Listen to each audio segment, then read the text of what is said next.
국민의힘 장제원 의원 모시고 특별 대담 진행하겠습니다.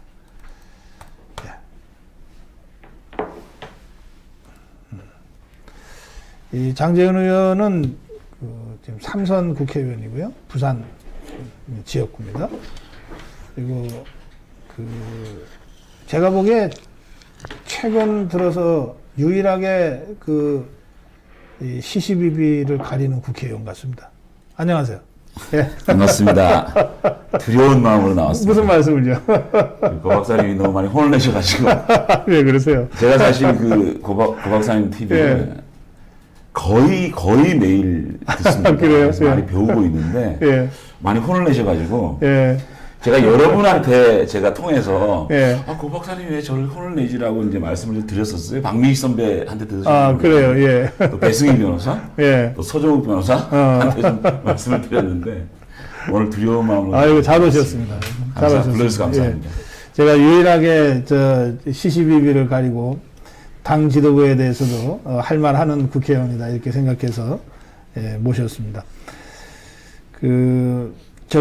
아까 우리 이종근 실장하고 청진계에서 진단했던 문제에 대해서 먼저 한 말씀 좀 듣고 싶어요. 김종인 위원장이 지금 이적행위라고 문재인을 향해서 직격탄을 쏘고 있습니다. 이거 어떻게 보십니까? 제2의 대북송금 사건, 미수 사건이라고 봅니다. 예. 국민들과 공감대가 전혀 없이 원전을 지어주겠다는 얘기를 했다는 거는 예. 이거는 사실은 사실관계를 확실히 밝혀야 된다고 생각을 하고요. 예. 왜 이렇게 아니면 아니다라고 얘기하고 모든 사실관계를 국민한테 밝히면 되는 것이지 예. 이렇게 화들짝 해가고 야당 대표의 입을 막으려고 하는 건지 뭔가 찔리기가 그러지 않겠어요? 예. 그러니까 이거는 분명히 국민들 앞에 사실관계를 확인을 해야 되는 것이고요. 예. 아니라면 앞으로 절대 원전을 지어주지 않겠다. 대통령이 말을 하면 되지 않겠습니까? 그러네. 그거는 얘기하지 예. 않으면서 이걸 가지고 야당의 대표의 의혹 제기를 가지고 의혹 제기도 아니죠. 사실상 감사원에서 나온 얘기이기 때문에 그렇죠. 예. 그런 것들을 저는 왜 이렇게 그거를 왜 또 지웁니까? 아니 그걸 왜 지워요? 이렇게 해놓고 이렇게 자기는 마치 아무 일도 아닌 것처럼 얘기하는 게 좀 어이가 없고요. 사실은 이제 북한의 원전 문제는 박근혜 정권 때가 아니고요. 네. YS 때도 이런 얘기가 있었어요. 네. 근데 조건은 뭐냐면 북핵의 완전 폐기를 조건으로 거는 그렇죠. 겁니다. 예. 근데 그런 것은 하나도 얘기 안 하고 북한에 원전을 지어주다? 그뿐만 아니고요. 화학 발전 이런 것까지 다 지원하겠다는 의혹까지 좀 드러나고 있거든요. 그래요. 예. 이런 것들은 오늘 대통령이 아마 대수비 회의가 있나 봐요. 네. 거기에서 명확한 입장을 좀 밝히지 않으면 저희들은 국정조사 요구하고 또 윤석열 검찰에게 확실하게 수사해라 네. 라고 얘기할 수밖에 없지 않겠습니까? 알겠습니다. 이 게이트로 갈 확률이 큽니다. 예. 말씀대로 YS 때부터 이런 얘기 있었는데 그럼 왜 그러냐면 북한이 원전 핵무기 개발하면서 대외적으로는 에너지 문제 해결하려면 원전밖에 없어서 한다고 그렇습니다. 했거든요. 예. 그러니까 좋다 그러면 우리가 에너지 처리해 줄 테니까 핵무기 개발하지 마라. 이렇게 해서 경수로 사업이 됐고 그렇습니다. 이랬던 거거든요. 그러니까 모든 것이 조건은 뭐냐? 예. 핵 개발하지 마라. 네. 그리고 핵 개발이 된 상황에서는 핵을 완전 폐기해라. 그러면 에너지 문제는 우리가 긍정적으로 도와줄 수 있다. 이런 얘기 아니겠습니까? 그런 조건도 없이 에너지 문제 해결해 주기 위해서 그리고 이 정권은 네. 원전에 대해서 반대하고 원전을 폐기하자는 그런 정권이에요. 네. 그런데 북한에는 원전을 해준다? 이게 그러니까 이게 지금 도대체 이 문재인 정권의 이 멘탈이 어떻게 가고 있는지가 좀 저는 의심스럽습니다. 그래. 저는 이제 최근에 김종인 위원장의 행보를 자유파의 정치적 대표체인 국민의힘의 비대위원장이니까 이 국민의힘의 어떤 의원들보다도 비중 있게 볼 수밖에 없잖아요. 그렇습니다. 보다 보니까 잘못하는 일이 자꾸 눈에 띄고 그래서 계속 비판할 수밖에 없었는데 최근 들어서 김종인이 제일 잘한 일이 이 원전 관련한 문제 제기다. 저 그렇게 생각합니다. 저는 지금부터 봐야죠. 지금부터 봐야 돼요. 이거를 확실하게 네. 제1야당이 대표면 이걸 가지고 투쟁을 해야죠. 네. 밝혀라라고 해서 밝혀내요. 근데 삭발하고 단식은 또 안 하겠다 그래서 몸을 갖고 투쟁할래는 모르겠네. 하여튼 뭐 그 용두사미가 안 됐으면 좋겠습니다. 이거 예. 정말로 국민적 의혹이 큰 문제고 예. 또 북한이 어떻게 이렇게 마구잡이로 아무 조건 없이 아니 북핵 문제가 이렇게 심각한데 네. 북핵의 가장 큰 당사자는 저희 아닙니까? 그럼에도 불구하고 문재인 정권이 이렇게 가고 있는데 예. 제1야당 대표께서 이 얘기를 문제를 삼았으면 끝을 봐야죠. 그러니까 우리 야당이 끝을 못 보는 게 문제예요. 예. 근데 저는 이제 지켜보겠습니다. 우리 장재원 의원 나오시니까 질문들이 막 문자들이 올라오는데, 김종인에 대해서 어떻게 생각하시나요? 제가 박사님 처음부터 김종인 대표가 오는 걸 반대한 사람이 아닙니다. 네. 근데 처음에 우리 당에 들어오셔 일성이 나는 보수 싫다. 우리는 보수 정당 싫다. 이렇게 얘기하셨어요. 아하. 너무 엄연히 분명한 보수 정당에 잠시 비상적인 상황에서 오신 분이 보수 싫다라고 얘기하셨어요. 그래서 보수가 무슨 잘못이냐. 보수 정당을 운영하는 우리가 잘못이지. 네. 이렇게 얘기하니까 의원총회에 오셔갖고 하신 말씀이 네. 시비 걸지 말라 그러셨어요. 네. 그래서 이렇게 당의 의원들이 얘기하는 걸 이렇게 시비라는 얘기를 하나? 네. 이제 그 이후에 자유라는 가치에 대한 얘기가 있었어요. 네. 그 자유라는 가치에 대한 논쟁이 있었어요. 뭐냐면 초선 의원들 모임에 가서 네. 우리 보수가 지향하는 자유의 가치는 네. 김이 모락모락 나는 빵을 살 수 있는 자유라는 얘기를 하셨어요. 예. 저는 너무너무 놀랐어요. 우리 보수가 추구하는 자유의 가치가 절대 빈곤입니까? 네. 우리가 추구하는 자유의 가치는 김이 모락모락 나는 빵을 우리의 능력에 기반해서 마음 놓고 사서 먹을 수 있는 그 자유를 부르짖어야 되는 거 아니겠습니까? 네. 그래서 규제 역할을 얘기하는 거고 좋은 의제를 얘기하는 거 아니겠습니까? 네. 그런데 정부에서 빵을 사는 돈을 얻어서 빵을 먹을 수 있는 자유가 그 자유를 위해서 우리 당이 이렇게 투쟁하고 피를 흘리고 민주주의를 부르짖었습니까? 그거 아니잖아요. 네. 그 논쟁을 시작했고요. 네. 그 다음에 여의도 연구원장 임명할 때 혼자서 AI 전문가 얘기했다가 네. 또 혼자서 또 취소하고 네. 하지 않았습니까? 네. 어떻게 비대위가 이렇게 중요한 여의도 연구원장을 임명하는 데 있어서 한 번도 스크린도 안 해보냐. 그러면 이것이 단독으로 결정하고 제왕적 비대위원장 아니냐라는 네. 비판을 했고요. 상임위원장을 7개를 저는 가짜라고 주장을 했습니다. 네. 그건 원내 전략적인 측면에서 그렇죠. 예를 들어서 경제3법이다 그러면 정무위원회에서 공정거래법을 잡았으면요. 네. 법사위에서 함부로 통과 못 시킵니다. 원내 전략에서 최소한 우리가 전략을 짤 수 있는 무기가 그렇죠.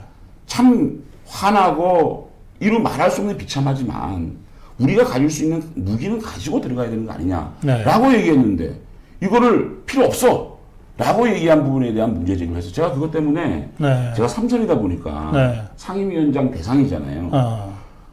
초선 의원들한테 욕 정말 많이 먹었습니다. 자리 욕심 낸다고? 마치 지가 상임위원장 하고 싶어서 그런 거 아니에요. 제가 만약에 상임위원장 하고 싶었으면요. 그런 말 예. 못하죠. 예. 그러니까 후반기나 할 수 있으면 할까. 네. 전반기는 제가 안 할 생각을 하고 그 얘기를 한 거거든요. 네. 근데 지금 와서는 원내 전략이 너무 없는 거 아니냐. 우리가 할 수 있는 게 너무 없다. 이렇게 오래 가면요. 어떤 얘기가 들리느냐. 무능하다고 나오거든요. 그렇죠. 예. 처음에는 불쌍하다. 야, 민주당이 너무 전행하는 거 아니냐. 욕을 하다가 시간이 가면 야, 국민의힘은 저것밖에 못해? 무능이라는 얘기가 나오거든요. 그래서 제가 주장을 한 거고요. 원구성 협상 때 예. 상임위원장 문제로 주호영은 받으려고 했죠. 참 오랫동안 통화를 하고 만나서 얘기를 네. 하고 제가 총대를 내겠다. 네. 원내대표는 이런 협상을 잘못했다라고 원내 의총에서 또 막 혼이 날 테니까 네. 당 의원들이 총대를 명이 맞겠다 네. 하고 총대를 많이 맸어요. 근데 네. 김종인 위원장이 이제 1월 저녁에 안 된다라고 했나 봐요. 그래서 이제 협상이 많이 깨진 거고. 그래요. 예. 7개 플러스 윤미향 만약에 국조를 받았으면요. 네. 윤미향 문제만큼은 우리 국민들이 분노하고 있는 문제 아닙니까? 그래요. 네. 이거 들어가서 파헤쳤으면요. 네. 작년 여름 정국을 우리가 주도할 수도 있어라고 봅니다. 네. 그런데 이런 것들이 이제 안 되고 그 다음에 정말 제가 화가 났던 거는 우리 당에 그래도 네. 오일영 선배도 있고 네. 오세훈 선배도 있고 또 홍준표 대표도 있고 나름대로 우리 후보들이 있는데 뜬금없이 백종원 씨 모시고 와가지고 그냥 평가 절하해버리고 예. 그 당시에 뭐라 그랬습니까? 우리 당에는 전부 다 유효기간 지났고 사람이 없어가지고 예. 밖에서 40대 경제 전문가 70년대생 밖에 꿈틀이가 있다 이렇게 해가지고 우리 후보들을 완전히 그냥 그 좀 이제 유효기간 지난 사람으로 몰지 않았습니까? 그래서 제가 예. 그랬습니다. 왜 비대위원장이 연출하는 사람이 메이크업하고 무대에 올라가 있냐? 네, 네. 무대에 올라갈 사람들은 그 대통령 후보들 아니냐? 네. 그 사람들 올려주기 위해서 본인은 연출을 좀 해달라. 네. 이런 얘기를 계속적으로 제가 해왔는데 이제 그런 얘기들이 좀 쌓이다 보니까 제가 이제 비대위원장을 너무 비판하는 거 아니냐. 네. 뭐 이런 얘기도 있는 것 같습니다. 그래요. 근데 지금 쭉 말씀 들어보면, 너무나 그 일리 있는 비판을 하셨네. 아, 근데 이제 저는 정치의 본질이 예. 견제와 균형이라고 생각하고 네. 큰 권력들을 견제하는 것이 정치의 본질이라고 생각해서 문재인 정권에 대해서 저는 투쟁하는 것이고 대한민국 가장 큰 권력인 문재인 정권이 제대로 가기 위해서는 쓴소리 들려야 되는 거 아니냐. 네. 우리 당의 가장 큰 권력은 김종인 권력 아닙니까? 네. 거기에 대해서 잘못 갔을 때 제대로 얘기 안 하면 그게 정치가 아니다. 그래서 저는 정치의 본질은 견제와 그래. 균형을 생각하고 나름 열심히 하고 있습니다. 홍준표 대표가 재원아 고맙다 이랬습니까?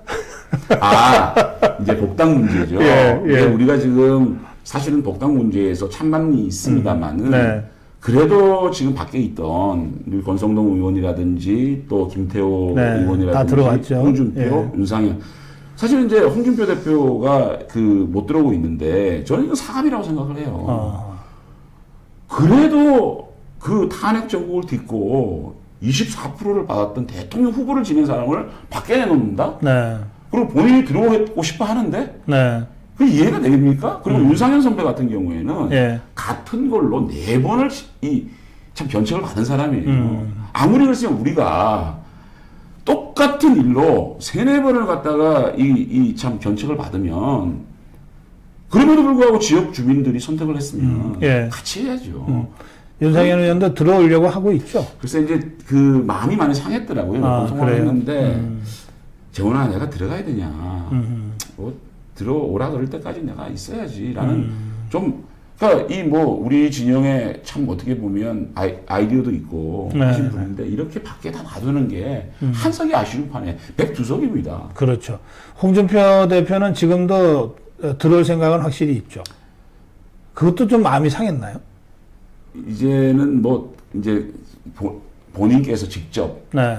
들어가겠다 얘기는 더 이상 하고 싶지 않다. 아, 그래요. 하여튼 그럼에도 불구하고 보궐선거 이기기 위해서 힘을 또 함께 하겠다. 빨리 들어와야죠. 근데 저는 김종인이 결정권자잖아요. 그렇습니다. 그죠? 김종인이 안 된다고 한 이유는 모르겠어요. 지금도. 왜 권성동은 되고 김태원은 되고 홍준표는 안 되는지를 김종인이 설명한 적이 없잖아요. 그러니까 말 잘 들으면 그러니까 자신의 당권에 예. 글쎄 제가 오늘 우리 김종인 비대위원장께서 우리 부산에 예. 보궐선거가 있는데 부산에 네. 가서 기자회견을 하는데 제가 김종인 비대위원장을 이렇게 비판하는 게 좀 부담스럽지만 네. 그럼에도 불구하고 백직장도 맞들면 나은데 밖에 현역 국회의원들이 있는데 네. 이렇게 자신의 당권에 조금이라도 좀 흔들릴 수 있는 그런 인사들에 대해서 네. 당의 문을 닫고 있는 것은 옳은 일이 아니다라는 얘기는 제가 일관되게 해오고 있습니다. 알겠습니다. 예. 오늘 김종인이 부산 가죠? 예. 말씀하셨는데, 지금 제가 주말에 부산을 그냥 잠깐 갔다 왔는데요. 많은 이제 후보들도 대부분 만나보고 또 많은 이제 우리 시민들도 만나보고 말씀을 들었는데 제가 느끼기로는요.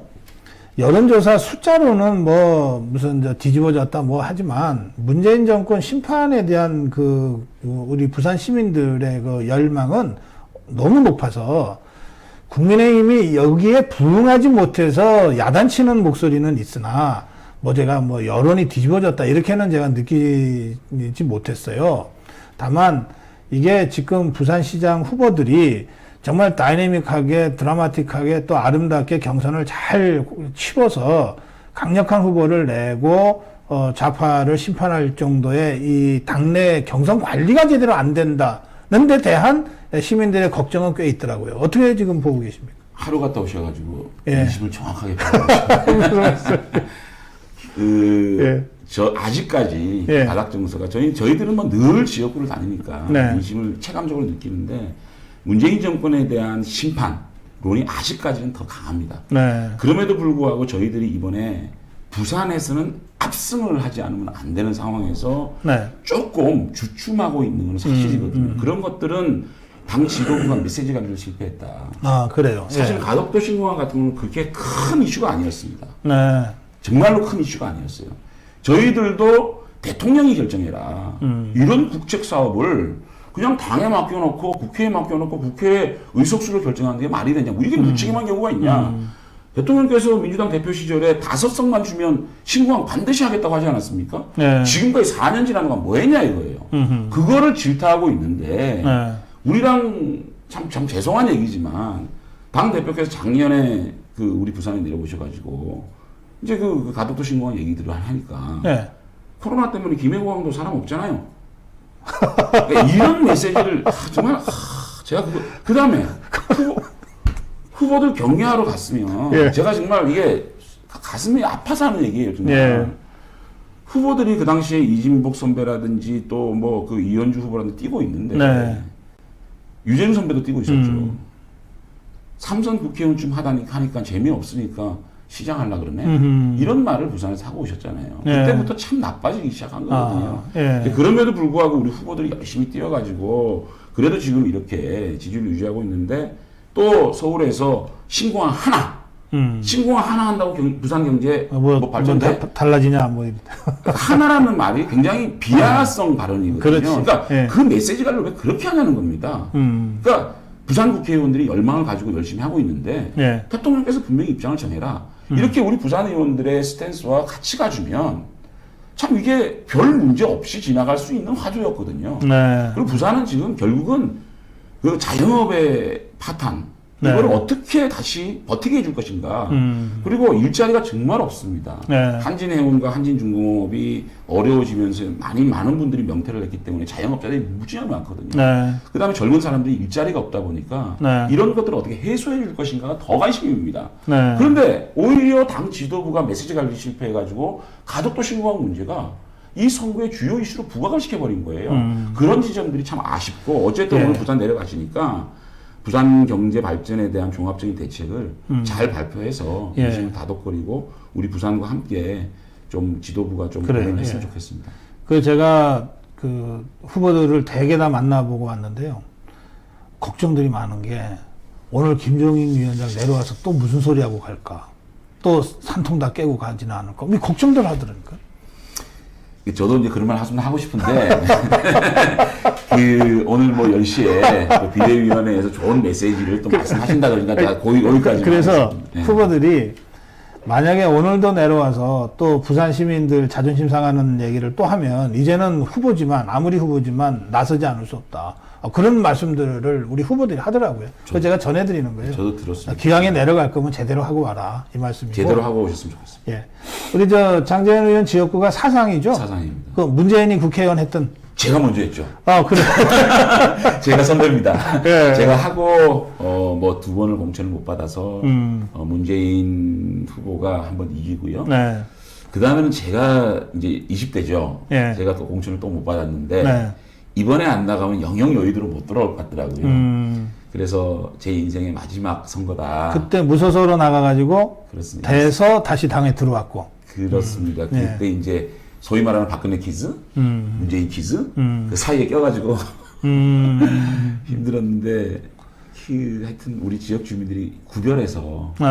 5번을 찍어주셔서 네. 아직까지 저희 의원회관에 가면 그 선거 21대 선거도 있었는데 네. 그 선거 사진을 붙여놓고 있어요. 그게 장재원이 다시 태어나게 한 정치인으로서. 아, 그래요. 그러니까 제가 정파에 기울이지 않고 네. 국민만 바라보고 정치를 하겠다라는 다짐을 네. 그 당시 했거든요. 그래서 꼭 정파에 제가 기대는 게 아니라 네. 우리 당에서 잘못한 건 잘못했다. 또 정권이 잘못한 건 잘못했다. 네. 시비를 확실히 가릴 수 있는 정치인이 되겠다는 초심 때문에 네. 무소속 선거 때 사진을 제가 의원회관에 그러시구나. 예. 꼭 한번 저희 의원에 방문해 주십시오. 알겠어요. 아니, 진짜로 제가 박민식 선배 그 당원교육 하실 때 여러 번 오셨잖아요. 맞아요. 예. 그때 얼마나 많이 오셨습니다. 고 박사님 뵈러. 근데, 야, 그 바로 옆 지역인데. 저희 지역은 어떻게 한 번도 안 오시고 그래서 참 박민식 선배 부럽다 생각했어요. 아이고, 그러셨구나. 예. 우리 장재현 의원 아버님이 그 국회 부의장 지내신 장성만. 예. 민식형 지역구였습니다. 예. 그 지역구는. 예, 민식형 그러셨구나. 장성만 부의장님이 5선 하셨던가요? 아니요, 5선까지는 안 하셨습니다. 예. 제가 몇 번 뵌 적 있어요. 예. 은퇴하신 후에, 정치판 떠나신 후에, 그때 포럼하고 계실 때. 연구소. 부산 지역에서. 지역 연구소. 하고 계실 때 몇 번 뵌 적이 있는데, 하여튼 이런 집안의 이 정치인 집안의 그래서 이제 3선을 하고 계세요. 사상구도 부산 지역에서는 굉장히 사정이 어려운 지역이죠. 그렇습니다. 공단이 지금 그 7, 80년대는 신발 산업이 우리가 부흥을 할 때는 네. 사상 소위 말하는 공단이라 그래가지고 네. 우리 부산을 먹여 살렸죠. 네. 근데 이제 신발 공장들이 전부 다 이제 중국이나 베트남으로 가다 보니까 그 장소에 이제 구로 디지털 밸리처럼 빨리 산업 환경의 변화를 빨리 알고 변화를 꾀했어야 되는데 그걸 방치를 하는 바람에 그 완전히 슬럼화된 그래서 이거는 공단도 아니고 공업 지역으로 버려진 쪽 땅이었습니다. 그래서 제가 국회의원이 40살 때 돼서 이걸 어떻게 할 것인가 보니까 시비가 들어갈 수가 그러니까 국비가 들어갈 수가 없어요. 공단이 아니니까. 그렇구나. 그래서 특별법을 만들어가지고 과거에 경제 활성화 시대에 있던 그런 공업 지역들이 슬럼화된 지역을 국비가 들어갈 수 있도록 이제 특별법을 만들어 통과시켜가지고 지금은 이제 한 5천억 정도가 거기에 들어가서 새롭게 도약할 수 있는 그런 사상 지역을 소위 말하는 스마트 시티라고 명명되어진 이제 새롭게 개발되고 있는 상황입니다. 김해공항에서 내려서 시내 들어가려고 그러면은 사상공단을 지나갈 수밖에 없는데 갈 때마다 늘 좀 이렇게 을씨년스럽게 보고 내내 그랬는데 앞으로 한 10년만 저한테 완전히 좀 업그레이드 되는 걸 보고 싶습니다. 이게 부산 지역에 대한 말씀들 좀 나누고 있는데, 우리 장재현 의원을 지금 오늘 댓글에도 보니까, 이런저런, 이 문제 제기하시는 분도 많지만, 하여튼 의정활동, 법사위 위원 활동은 진짜 기가 막히게 잘한다는 의견들이 계속 있는데, 의정활동은 어떻게 준비를 철저히 해서 그러신가요? 아니요, 철저하게 한다기보다도요, 그러니까 소명의식 같은 거, 이게 있어요. 그러니까 제가 그렇게 뛰어난 사람도 아니고 또 꼭 제가 국회의원을 해야 되는 것도 아닌데 지역 주민들께서 참 무소속으로까지 뽑아주셨는데 1분 1초를 내가 아끼고 해서 또 지역 발전에서 꼭 필요한 것들을 또 세종시로 또 광화문으로 과천으로 뛰어다녀야 될 것이고 또 이 국가 운영하는 데 자기 상임위가 얼마나 중요합니까? 그럼요. 상임위에서 자기가 해야 될 일을 또 좀 아주 꼼꼼하게 또 우리 지지층이 보실 때 좀 시원하게 해드려야 제 역할이라고 생각을 하고 또 방송활동도 열심히 하는 게 그런 것들을 또 설명하고 또 우리 좀 더 지지층을 넓히기 위해서는 또 방송을 출연해서 또 얘기를 해야 그것이 저의 또 하나의 일이다 생각하고 참 나름대로 그 모든 분야들을 시간을 좀 맡겨서 그러니까 저희 아버지 말씀을 하셔서 그런데 이제 저희 아버지가 80에 돌아가셨는데 100년을 사셨다 그러거든요. 이제 목회를 40년, 또 정치 20년, 또 학교 대학 경영 20년. 그래서 자신은 죽으면 잘 텐데 잠을 줄여라. 이제 그게 아버지의 그냥 저의 항상 하시는 말씀입니다. 그래요. 잠을 줄여야 성공한다. 그래서 잠을 좀 제가 이 일을 맡고 있는 한 좀 잠을 줄여서라도 열심히 하고 생각합니다. 알겠습니다. 자, 현안 중에 몇 가지 좀 말씀 좀 드릴게요. 야권 후보 단일화를 하지 않으면 서울시장 선거는 이기기 어렵다고 하는 게 우리 자유파 국민들의 일반적인 상식입니다. 그래서 지금 김종인이 자꾸 3파전에서도 이길 수 있다 그러는데 우리 자유파 국민들은 밀고 당기기 차원에서는 그런 얘기도 가끔 할 수는 있지만 진짜 그렇게 생각하면 이거 큰일이다. 이렇게 보는 건데요. 어떻게 전망하십니까? 그 필패라고 봅니다. 예. 그러니까 저는 처음에 안철수 대표가 12월에 출마 선언한 이후에 네.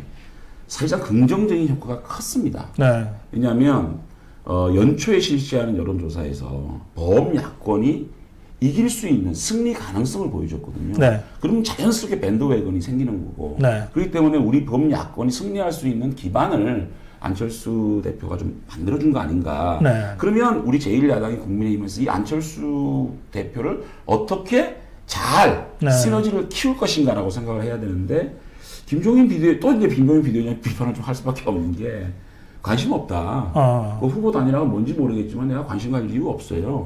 그러다가 3자 필승론까지 나오고 글쎄 말이에요. 이렇게 하니까 처음에는 좀 더 노회한 전략적 발언이 아니었겠느냐. 네. 저도 그렇게 믿고 싶었는데 예. 시간이 갈수록 야 정말 안철수 대표를 정말 싫어하네? 이런 상황이 되잖아요. 그러면 네. 어떤 상황이 생기냐면 걱정되는 게 자꾸만 우리가 후보 단일화를 늦으면 늦을수록 후보 단일화에 대한 불확실성을 키우는 거고요. 네. 두 번째는 꼭 문재인 정권을 이겨야 된다는 우리 지지층이 피로감을 느끼게 되는 겁니다. 네. 세 번째는 단일화 되더라도 만약에 안철수 대표로 단일화 된다면 그렇게 무능한 안철수 대표를 어떻게 우리가 찍어달라고 호소를 하겠습니까? 만약에 우리 국민의힘 후보로 단일화 되더라도 안철수 후보가 정말 마음을 다해서 도와주겠습니까? 그렇죠. 결국은 감정이 나빠지면 아무것도 안 되는 거거든요. 그래서 저는 김종인 비대위원장이 좀 더 자기 정치, 네. 자기 입지, 자신이 모든 경선을 움직이겠다. 내 손 안에서 움직이겠다는 생각하지 말고 네. 마음을 좀 내려놓고 우리가 이번만큼은 문재인 정권을 심판하고 이길 수 있는 국민들은 범야권이 이번에 문재인 정권 한번 혼을 내기를 바라고 네. 이거를 기반으로 대통령 선거를 이겨라고 얘기하고 있는데 국민의힘이 이겨야 돼? 저는 이것도 자가당착인 게 처음에 들어오셔가지고 우리 진영에 후보가 없다면서요.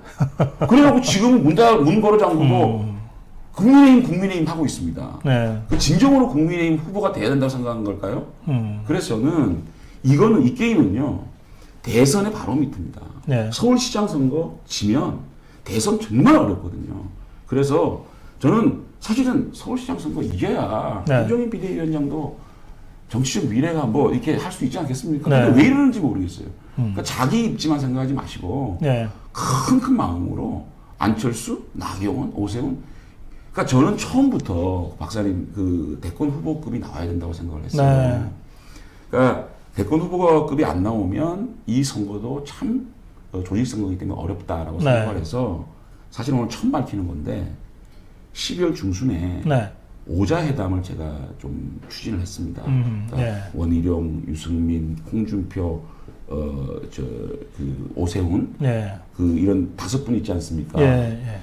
안철수 후보까지. 네. 그래서 이런 거를 포괄적으로 좀 논의를 했으면 좋겠다. 네. 그래서 제가 저희 포럼에서 다 연사로 오셨던 분이거든요. 예. 그래서 연말에 만찬을 초대하는 식으로 해서 네. 연락을 드렸더니 다 좋아하시더라고요. 예. 왜냐하면 그 당시만 해도 안철수 대표는 혁신 플랫폼을 얘기하고 있었고 네. 오세훈 선배는 링을 라운드 테이블을 얘기하고 있었고 원탁회의. 예. 그다음에 그 유승민 선배는 또 링을 얘기하고 있었고 또 그 홍준표 대표는 대통합을 얘기하고 있었거든요. 네. 말만 다르지 같은 거예요, 그게. 예. 그게 누가 주최하면 만날 수 있겠다.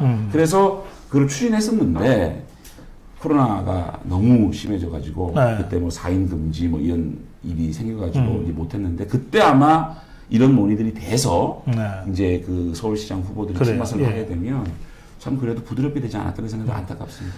그 금태섭이 안철수한테 둘이서 1대1 경선이라도 하자. 국민의힘도 경선하고 있으니 그 국민의힘 경선에서 누가 올라올 때까지 우리도 1대1 경선에서 기다려보자. 이렇게 제안했는데 저는 성사 가능성 좀 있다라고 보거든요. 다 좋은데요. 예. 금태섭 의원도 어쨌든 범야권 후보로 네. 칭하고 있지 않습니까? 네, 그래요. 근데 김종인 위원장은 이 김태섭 후보 보고는 왜 들어오라는 얘기를 안 하고 또 뭐 결선 뭐 얘기 안 하고 예. 금태섭 후보에 대해서는 나 진짜 금태섭 의원하고는 친구입니다. 아, 고등학교 동기동창이고. 예, 예. 그럼에도 불구하고 고등학교면 어디? 부산? 여의도 고등학교. 아, 여의도 고등학교. 아버지 국회의원 되시고 아, 여의도 중학교 그렇군요. 때부터 예, 여의도 고등학교. 동기동창입니다. 예, 예. 그럼에도 불구하고 예. 왜 김종인 위원장은 안철수 후보는 그렇게 어떻게 보면 참 우리가 동화서 얘기한 콩쥐팥쥐처럼 대하면서 금태섭 후보에는 그렇게 얘기를 하느냐라는 생각이 들고요. 그 안철수 후보가 네. 응할까요? 네. 이게 왜 그러냐면요. 이제 지금 현실적으로 국민의힘 후보가 결정된 다음에 안철수, 금태섭과 이제 결선 투표처럼 하는 게 유일한 단일화 방법처럼 이제 이게 현실적으로 그렇게 가는데 안철수 입장에서는 그 상황에서 3파전이면 자기한테 불리하죠. 금태섭 표가 자기한테 올 가능성이 많아요. 그런 룰을 만드는 것 자체도 네. 저는 그렇게 표현했어요. 징글징글하게 안철수한테 주기 싫구나. 그러니까. 그러니까 1차적으로 김종인 비대위원장이 안철수를 그냥 난도질을 쳐가지고 희화화시키고 2단계는 국민의힘끼리 경선을 해서 컨벤션 효과 키워서 그 다음에 3자 구도로 가서 중도 예. 그 층을 그렇게 하겠다는 그냥 거야, 지금. 그 분리시켜가지고 국민을 하겠다. 야, 참 허들을 여러 개 만들어 놓고 이렇게 해도 먹으려면 먹어라. 이거 아니겠습니까? 그래요, 예. 그래서 이렇게 하면 감정적으로 안철수 대표가 참 같이 할 수 있을지 걱정이 되고 예. 그거는 뭐 금태섭 뭐 의원하고 전 의원하고 뭐 안철수 대표가 뭐 따로 경선을 할지 문제는 예. 뭐 안철수 대표가 결정하는 예, 문제입니다. 저는 그건 뭐 그냥 안철수 후보가 범야권 단일 후보를 위해서라는 진정성을 보이는 방법으로는 뭐 뭐든 좋다, 함께 하자 이렇게 해버리면 간단하다고 보는데. 근데 어쨌든 예. 지금 뭐 우리 후보들 좋은 네. 후보들이 많지 않습니까? 예. 사실은 뭐 조은희 후보 같은 경우도 자세히 보고 있는데 여성 가산점 안 받겠다. 그리고 도발적인 그 재산세 감면 이런 것들을 턱턱 얘기하는 거 보니까 이번 경선에서 참 조은희 후보가 가장 눈에 띄는 그렇지. 그런 역할도 하고 있고 정치적으로는 제일 그렇죠. 도약했어요. 그러니까 저는 조은희 후보를 그 서초구청장이라고 그 듣고 또 우리 박성준 선배 의정보고에 때 한번 인사한 밖에 없는데 예. 굉장히 그 좋은 후보가 있다는 생각이 들어요. 나경원, 오세훈, 네. 조은희 뭐 이런 분들 이번에 잘 컨벤션을 만들고 네. 안철수는 안철수대로 귀하게 네. 또 우리가 해서 결승을 해서 반드시 좀 이겼으면 좋겠어요. 그 알겠습니다. 마음밖에 없습니다. 시간이 다 됐지만 꼭 질문해야 될 게 하나 더 있어서 한 5분만 더 하겠습니다, 여러분. 윤석열에 대해서 어떻게 생각하세요? 정의감이 있는 분이라고 생각합니다. 예. 제가 국정감사를 했는데 예. 거침없이 본인의 표현을 했어요. 법무장관의 부하가 아닙니다. 박범계 의원 보고 옛날에 그러지 않았습니까? 이런 모습도 개인적으로 뭐 제가 법사위원이니까 예. 중앙지검장이라든지 할 때 만나보면 네. 상당히 정의감이 있다. 그러니까 또 법치의 어떤 그런 구현 여기에다 확실한 신념이 있는 분이라는 생각이 들었어요. 네. 그러면 우리가 다음 대통령 선거 때 어떤 것이 시대 정신이겠느냐. 네. 법치를 무너뜨린 문재인 정권. 정의라고 얘기하고 있지만 가장 정의롭지 못한 정권이지 않습니까? 문재인 네. 정권이. 이거를 나라를 바로잡기 위해서는 어떤 시대 정신이 필요하느냐. 정의와 법치 아니겠느냐. 네. 그런 시대 정신을 가지고 있는 분이 아닌가라는 생각이 들고 앞으로 뭐 검찰총장을 하면서 어떤 일들이 정치적 환경 변화가 있을지 모르겠지만 저는 그 환경에 따라서 뭐 대통령 후보라는 게 하늘이 내리는 거지 본인이 하고 싶어서 하는 게 아니지 않겠습니까? 그렇기 예. 때문에 저는 그러한 시대 정신을 가지고 있는 분이다 네. 라고까지 생각하고 있습니다. 우리 자유파 국민들 중에 그런데 윤석열이 우파인지 좌파인지 그 정체성에 대해서는 아직 확인된 바가 없다. 또 이런 이 문제 제기를 하는 분들이 꽤 있으시거든요. 그 점은 어떻게 보세요? 보수의 가치는 저는 공정, 네. 정의, 책임이라고 생각하거든요. 네. 그런 관점에서는 윤석열 총장은 보수주의다. 보수다. 그러니까 정의롭고 공정하고 자신의 한 일에 대해서 책임지는 그것이 보수의 가치 아니겠습니까? 네. 자유시장 경제를 지키고 네. 그런 차원에 있어서는 저는 충분히 보수적인 가치를 가지고 있는 분이라고 저는 확신합니다. 네. 문재인이가 신년 기자회견 때 그런데 윤석열은 문재인 정부의 검찰총장이다. 딱 이렇게 해놓고 그래서 저는 두 가지 효과를 노렸다고 보는데 하나는 이 사람 좌파다. 또 하나는 야 때리면 커지지 않냐. 때리지 말아줘. 이런 두 가지 메시지를 동시에 줬다고 봅니다. 실제로 이제 박범계가 어떻게 할지는 모르지만 좌파들이 그동안 때리다가 안 때리니까 지지율이 별로 또 높아지지가 않아요. 오히려 약간씩 좀 떨어지고 있잖아요. 그런 점 관련해서는 문재인이가 참 교활하다 이런 생각도 제가 듭니다. 그 점에 대해서는 어떻게 보세요? 전략을 바꾼 거죠. 전략을 바꿨다. 7월까지 임기 보장 안 할 방법이 있습니까? 그러니까 7월 임기까지 보장을 당연히 해야 되는데 마치 네. 보장해주는 듯한 그래요. 그렇게 예. 하고 있지 않습니까? 그러니까 이제 그 윤석열 총장에 대해서 막 때리고 직무배제 시키고 징계하니까 더 크니까 이제 전략을 바꾼 거죠. 네. 그래 달래가자. 그런 차원에서의 어떤 그 액션이라고 보고요. 네. 저는 지금 윤석열 총장이 지지율이 조금 하락하는 부분은 당연히 미디어에서 멀어졌기 때문에 그런 거라고 봅니다. 그러면 결국은 검찰총장을 퇴임하는 그 시점에 있어서는 네. 스포트라이트가 다시 가게 되고요. 네. 그 다음에 저는 원전 월성 1호기 문제하고 그래요. 예. 울산시장 그 선거 개입 사건 또 김학의 불법 출금 사건 이거는 확실하게 수사를 할 거라고 봅니다. 왜냐하면 예. 공수처가 그 검사를 뽑고 하려고 그러면 그 사건 김학의 사건 이첩을 박봉계 그 장관이 얘기했지만 갖고 오기 위해서는 시간이 예. 최소한 한 달 반년 걸립니다. 그렇죠. 예. 그런 과정에 저는 확실하게 또 그 수사를 마무리 짓고 깔끔하게 해내면 또 국민적 관심이 좀 가고. 근데 그 수사를 진짜 법대로 하자면 문재인이 또 수사해야 되잖아요.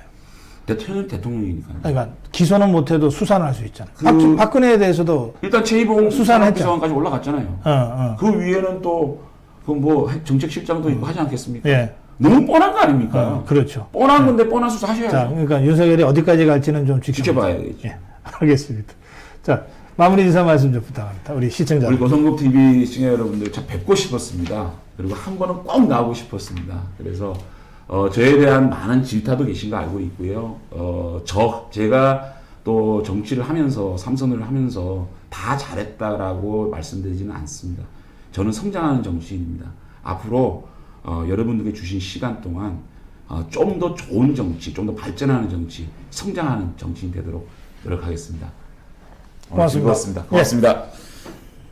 아니, 여기 자주 나오라고 문자가 많이 오고 자주 모실게요. 저도 계속 봤는데 못 봤습니다. 아니, 여기 지금 자주 나오세요.